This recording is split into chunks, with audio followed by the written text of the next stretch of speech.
E aí, galerinha, tudo certo? Vamos falar um pouquinho hoje sobre ligação covalente, sobre as características desses compostos e alguns também casos particulares, pessoal.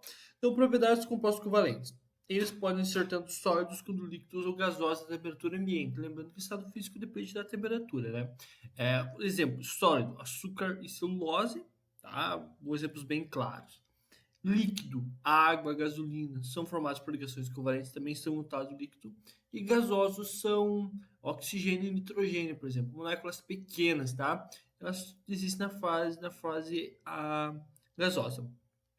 Característica principal desses componentes, geralmente, eles apresentam temperaturas de fusão e ebulição menores comparados com compostos iônicos, tá? Então, eles têm maior tendência a partir da fase gasosa.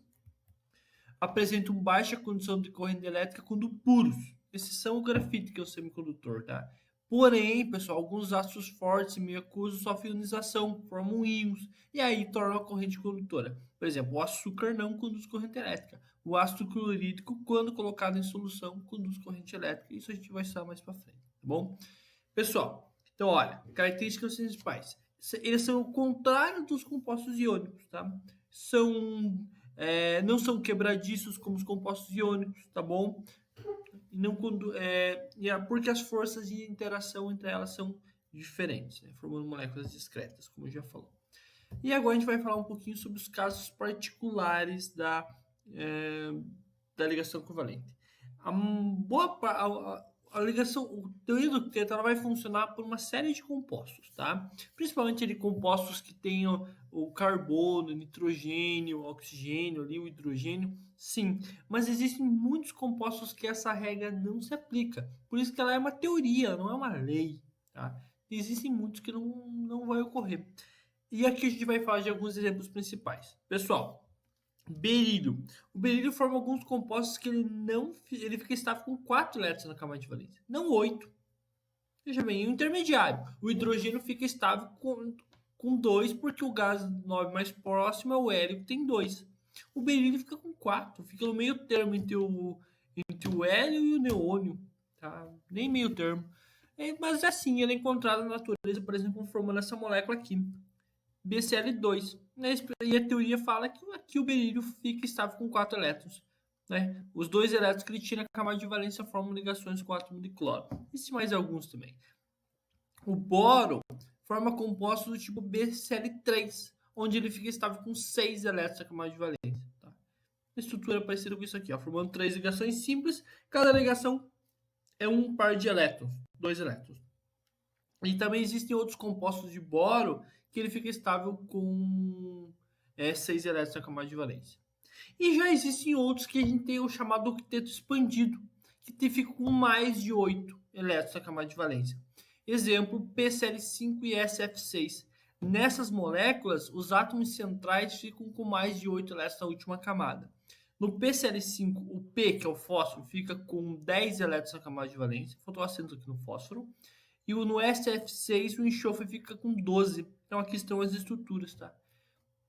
Certo? O P tem 5 elétrons na camada de valência que são usados para fazer ligação com 5 átomos de cloro. Tá? E a teoria, a explicação seria isso. Ele fica estável com 10 elétrons na última camada.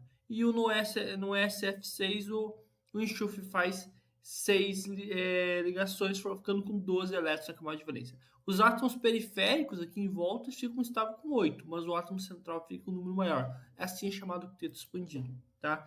Quais elementos formam ligação com o octeto expandido?